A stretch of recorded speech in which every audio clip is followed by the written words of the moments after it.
Lesson 29. Review Lessons 10 to 18. Hello everyone.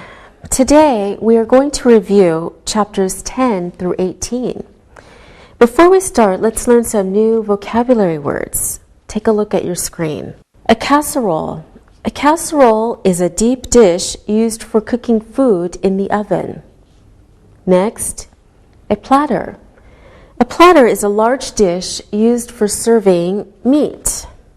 Next, a wok. A wok is a wide pan used for Chinese cooking. Okay, we're also going to talk about modals today. A modal is a helping verb that you use with another simple verb form to describe things such as ability, possibility, suggestion, or necessity. Okay, so we already reviewed the modals can, should, may, and might. Let's look at some examples of these modals. Michael can cook spaghetti. Barb should make lunch soon. We may use the wok tonight. Kyle might come for dinner. Now, in the first sentence, can is used to express ability. In the second sentence, should is used to express a good idea. In the third sentence, may is used to express possibility. And in the fourth sentence, might is used to express possibility. Now, should means it's a good idea to do something. However, must or have to means it's very important or necessary to do something.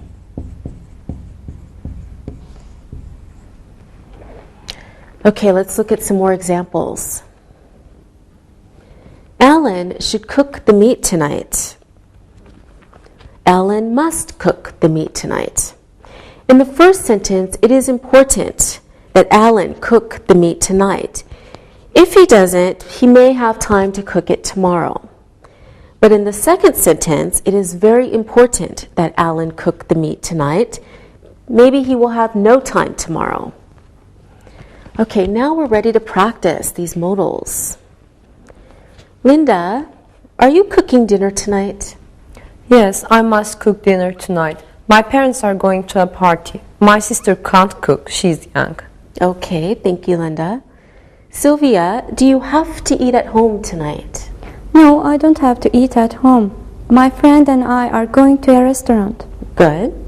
Alberto, do you have to make a casserole for dinner tonight? Yes, I must make a casserole. I am not a good cook, but casseroles are easy. Everyone likes casseroles. Yes, true. Okay, thank you, everyone.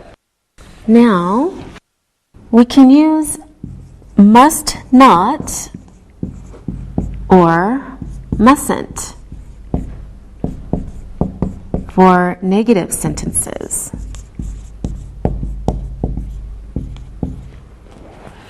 Okay, for example, she mustn't serve dinner now. Or, the waiter mustn't be so rude.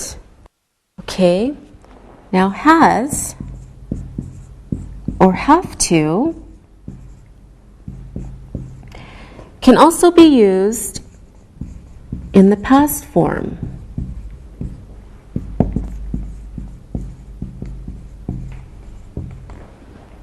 For example, she had to leave early for the restaurant. I had to make a casserole for dinner. So now we should look and listen. Look and listen. You really must use that platter. The cook mustn't come to work late. Theo has to clean the dishes more slowly. The waiters had to clean the kitchen. Read and repeat.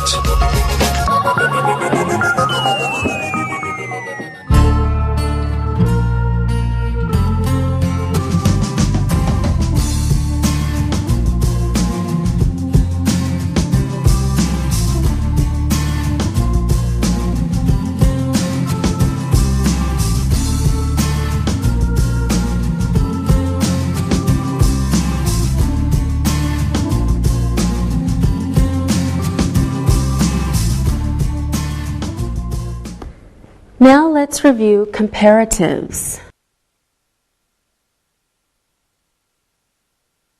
So remember, when we're comparing two things, we use comparatives.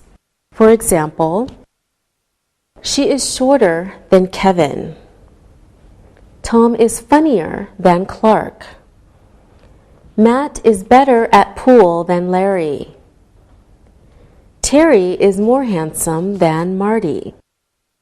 So a comparative is a sentence that shows the relationship between two things, two or more things. There are many rules when making a sentence in the comparative form. And than is used between the objects.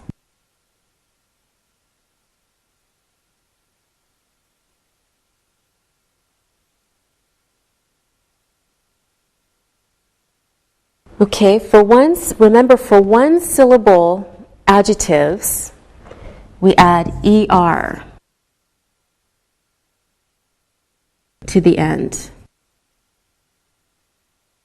For example, Walt is smarter than Joe. Now for some one-syllable adjectives, when it's a very short word that ends in a vowel and a consonant, the final consonant is doubled. For example, I am fatter than my wife. So we use two T's. But for two or more syllable words, adjectives, we add the word more.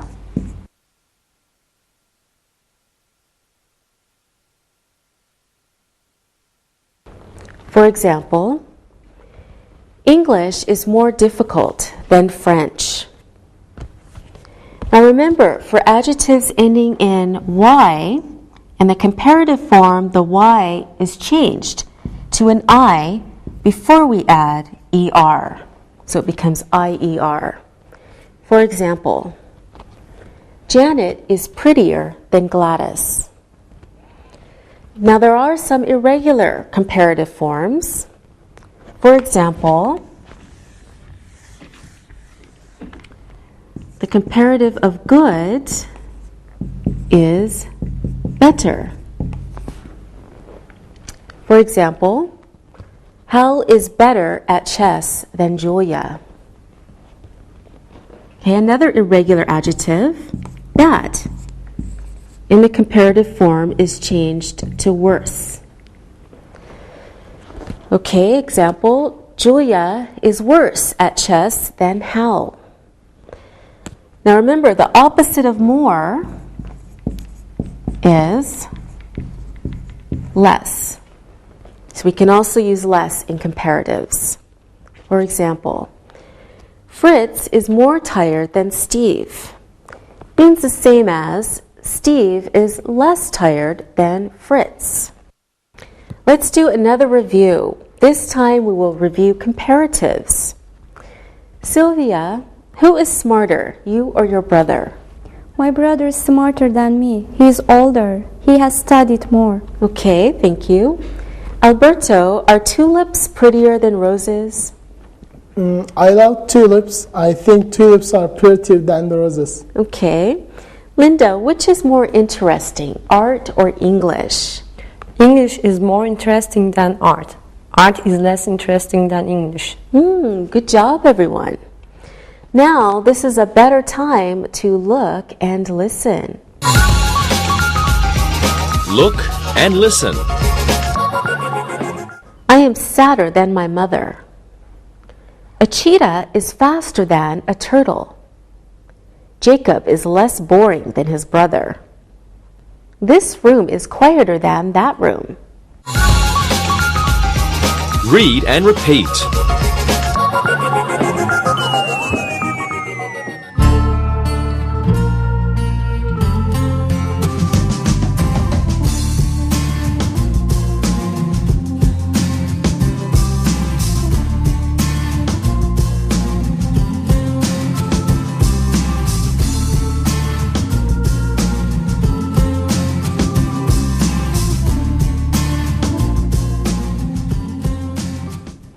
Now let's review superlatives. A superlative is the absolute of something. It's saying something is the most in a group. Let's look at some examples. Mount Blanc isn't the tallest mountain in the world. American women are the most beautiful women in the world. Mount McKinley is the highest mountain in the U.S. French roses are the prettiest roses in Europe. So superlative is an adjective which expresses the highest degree. Okay.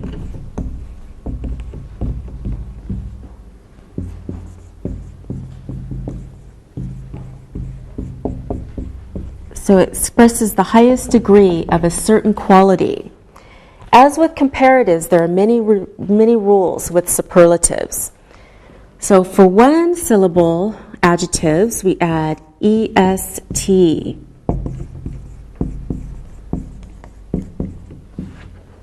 For example, the Nile is the longest river in the world. Now, of course, for some one-syllable adjectives, the consonant is doubled, like in the comparatives. So when the word ends in a vowel and a consonant, you double the consonant. For example, Russia is the biggest country in the world. Okay, for two-syllable words, we add the most in the superlative. For two or more syllable words.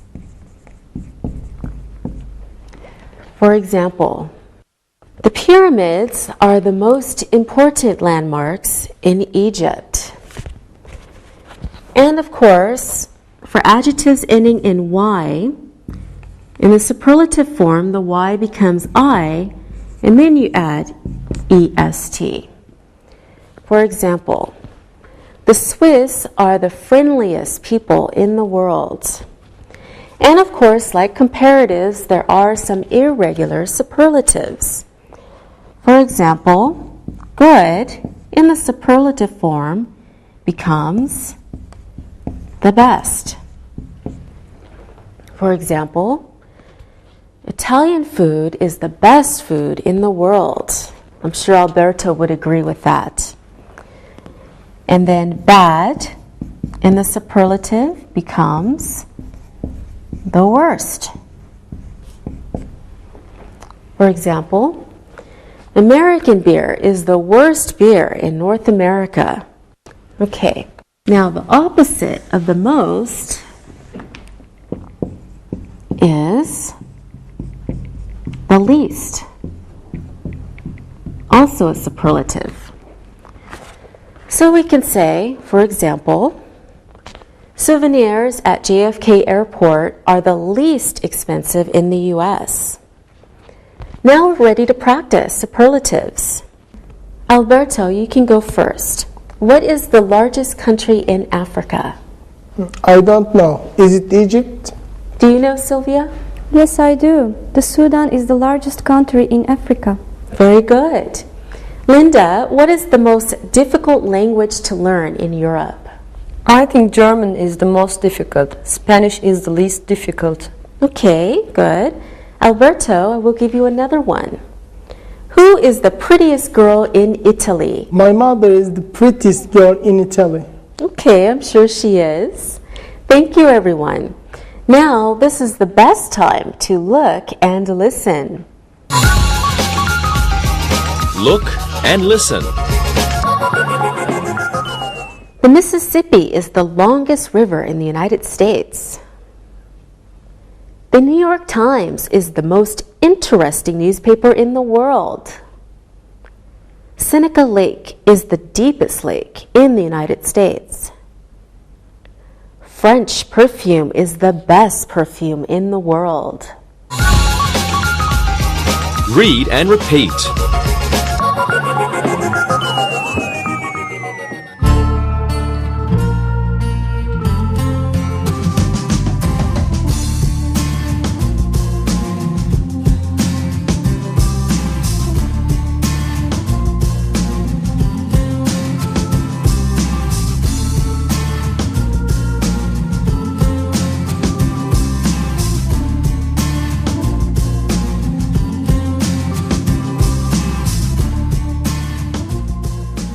Now, let's quickly review.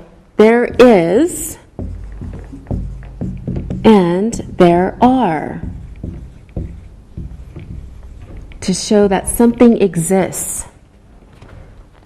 For example, there are 4 chairs in the kitchen.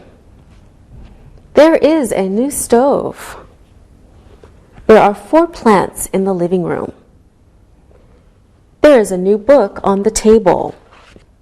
So there are and there is give information.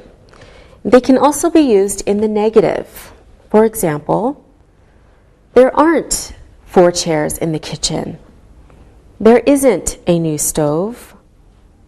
There aren't 4 plants in the living room. There isn't a book on the table. There is and there are can also be used in positive and negative question forms. Take a look at some examples. Are there 4 chairs in the kitchen? Isn't there a new stove? Aren't there 4 plants in the living room? Isn't there a book on the table? Okay. We're also going to review some. Remember, we can use some for both count and non-count nouns. For example, there are some chairs in the living room. There was some noise in the kitchen. There were some pillows on the bed.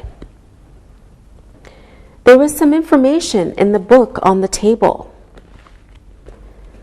Now remember, we use any in negative sentences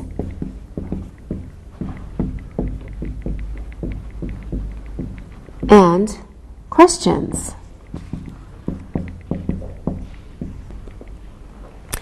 Okay, and any is also used for count or non-count nouns.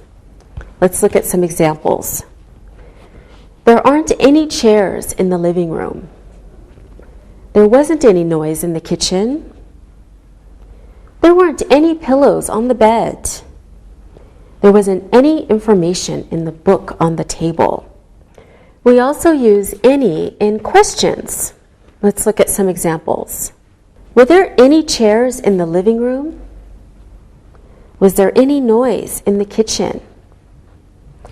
Okay, now we're ready to practice. Linda, are there any chairs in your bedroom?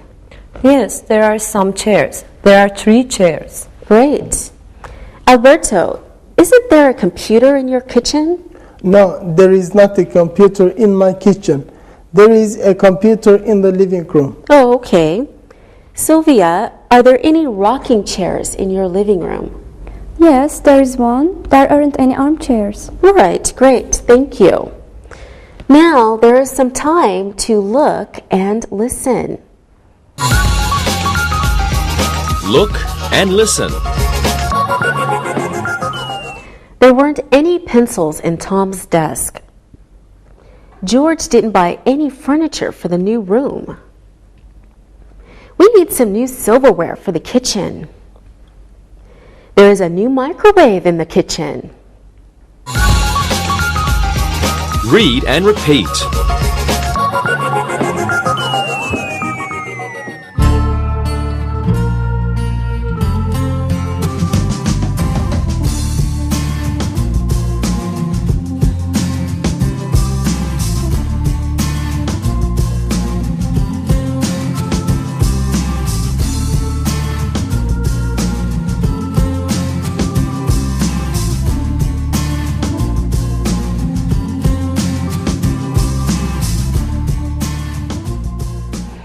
Now let's review polite questions beginning with can and would.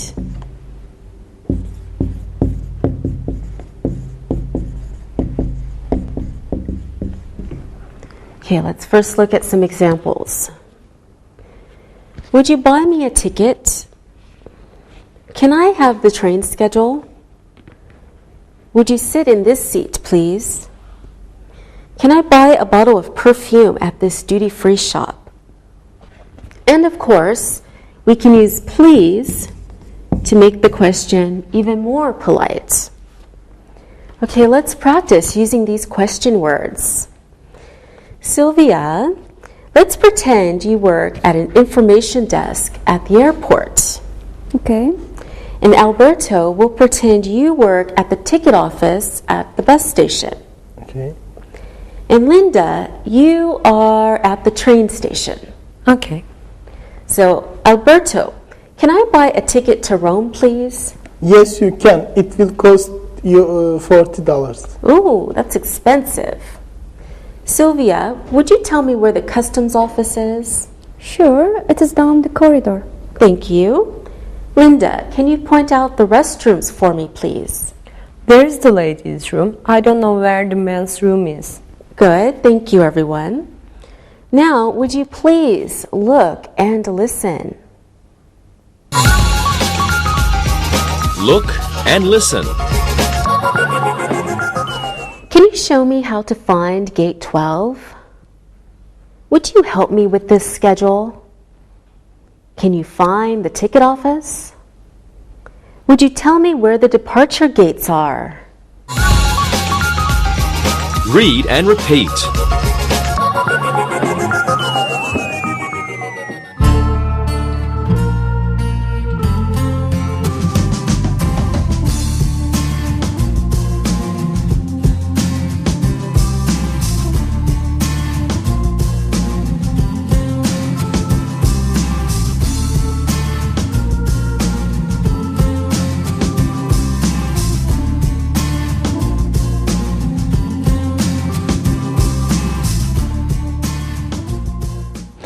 It's time to review imperatives and sequence words. Imperatives and sequence words. Okay, first some examples. Let's start with imperatives. Stop shouting. Leave the room now. Please make your bed. Please help your sister. So an imperative is an order or command, right? You're asking someone or telling someone to do something. It is something that must be done immediately, and it is often followed by an explanation point. Okay, let's practice. What are some imperatives you always hear me say? Answer the questions. Yes, good. Look and listen. Right. Fill in the blanks. Yes. Ask a question. Okay. Listen and write. Of course. Read the story. Good. And you always do them, right? Yes. Yes, we do. Sometimes. Okay. Now, let's review sequence words. Here are some examples. First, open the box. Second, take the television out. Next, put it on the table. Finally, plug it in. Okay, so sequence words show the order of events. They tell us which order the events happen. Some examples of sequence words are first, so of course something happened first, second, next, finally. Okay, so first, second, next, finally. Let's practice. I want to make spaghetti. What should I do, Linda? First, you must buy spaghetti. Good. Then what, Sylvia? Second, you must boil water. Okay, Linda? Next, you put the spaghetti in the boiling water and cook it. All right. Alberto? Finally, after it is cooked, you can put tomato sauce or butter on it. You are good cooks. Thank you. Now it's time to look and listen. Look and listen. Catch the ball. Wash your hands. Come quickly. Go to your room now. Read and repeat.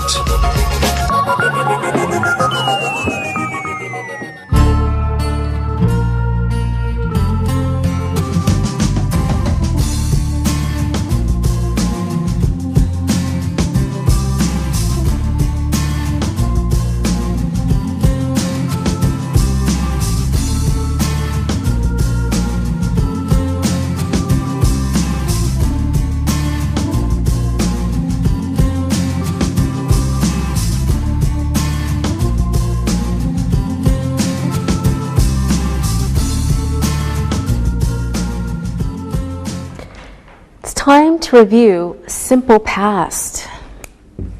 Simple past tense. Let's take a look at some examples. Columbus discovered America. Mother Teresa brought kindness to poor people. I was happy on the 4th of July. George Bush dove into the pool. So the simple past is used to describe actions that started and finished in the past.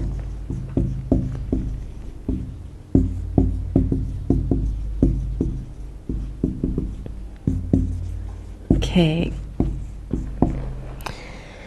Let's take a look at some forms. For walk, we add ed to form the simple past. Walked. Jump, jumped. Direct, directed. But some verbs are irregular. For example, run in the simple past becomes ran. Bring becomes brought. Do becomes did. Okay, let's practice now. I think everyone knows the simple past, right? Yes. Okay, Linda, when did Franco become the leader of Spain? I don't know. I think he became the leader in 1928. Yes, I think you're right. Sylvia, how did Christopher Columbus get to America? I think he sailed in his boat. I think he had 3 boats. Very good. Alberto, when did Mussolini die? He died in 1945. He was a bad leader. My grandfather hated him. Very good, thank you. Now we can also use used to describe past experiences. So we use used to describe actions or situations in the past that are no longer true, that we no longer do. In the past,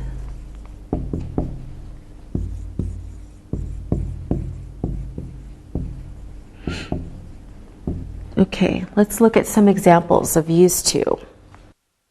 He used to be in the army.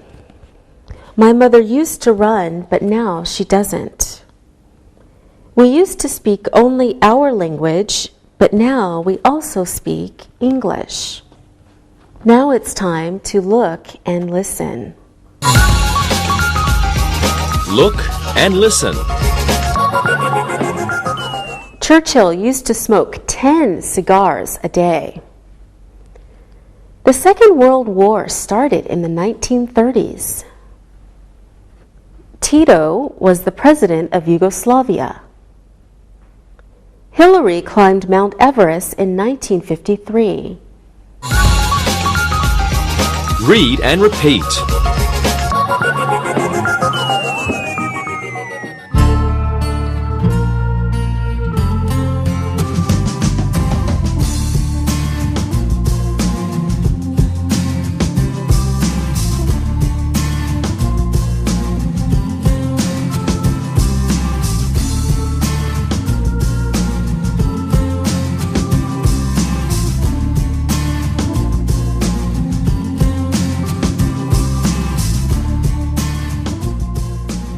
Now let's review quantifiers.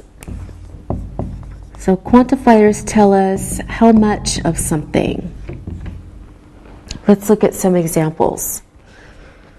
John has a few computers in his office.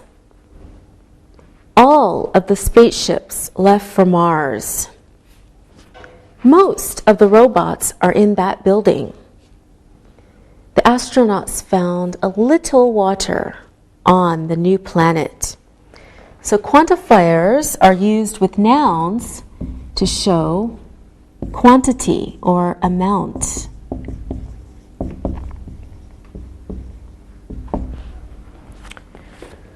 Okay, some examples of quantifiers are much, little, a lot of, a few, all, or most. So much, little, a lot of, a few, all, or most. Okay, now we're ready to practice quantifiers. Linda, how many craters are on the moon? There are lots of craters on the moon. There must be about 500 of them. Yes, I think you're right. Good. Sylvia, how many spaceships have people seen in your country? I don't know. I think people have seen a few spaceships, maybe 3 or 4. Good. Have you ever seen a spaceship, Sylvia? No, I haven't. Oh, too bad. Okay, Alberto, where are most of the world's rockets? I am sure they are in the United States. You're probably right. All right, thank you. Now, for all of you, it is time to look and listen. Look and listen. All of the UFOs were in the picture. Some of the robots were made of iron. A lot of people attended the blast-off. Paul could see a few stars with his telescope. Read and repeat.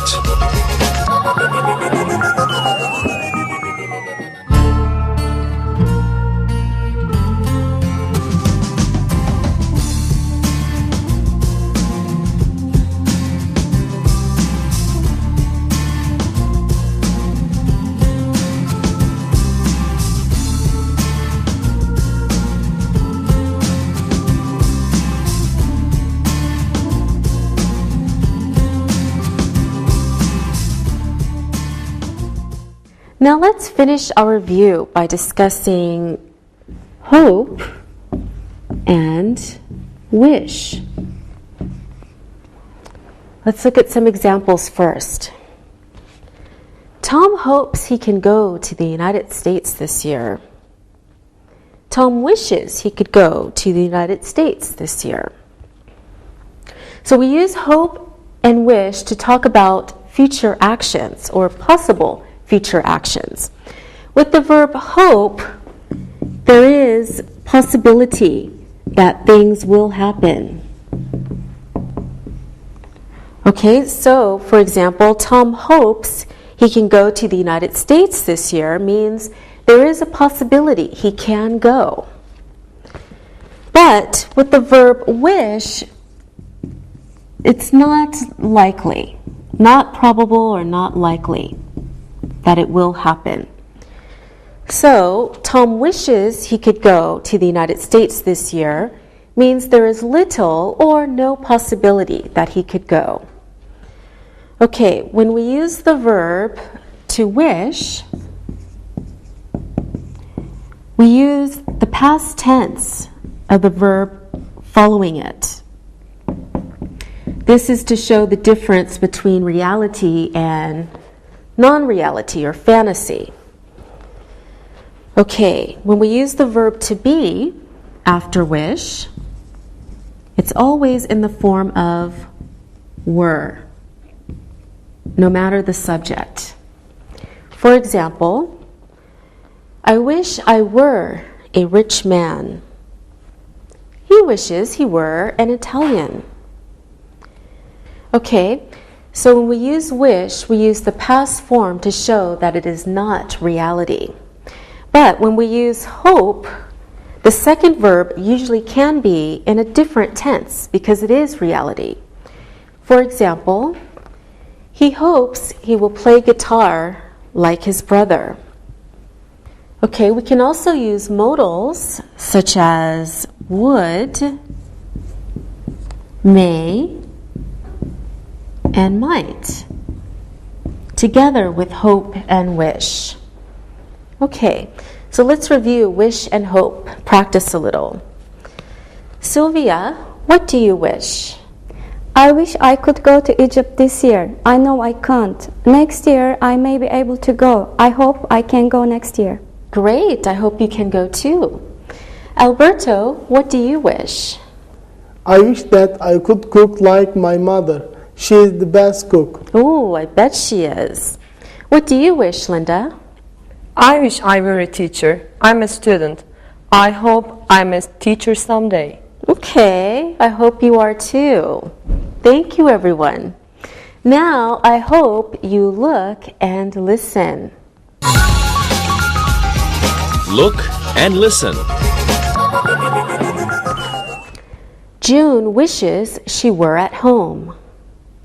Ken hopes to be a policeman next year. Henry wishes his father would leave. The teacher hopes the children will study. Read and repeat.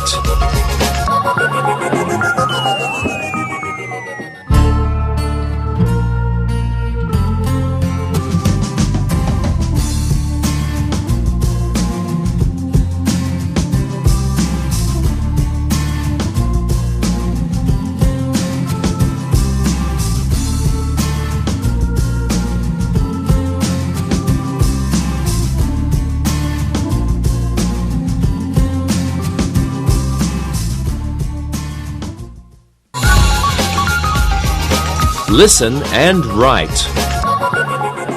Now it's time to listen and write. Listen and write the sentences.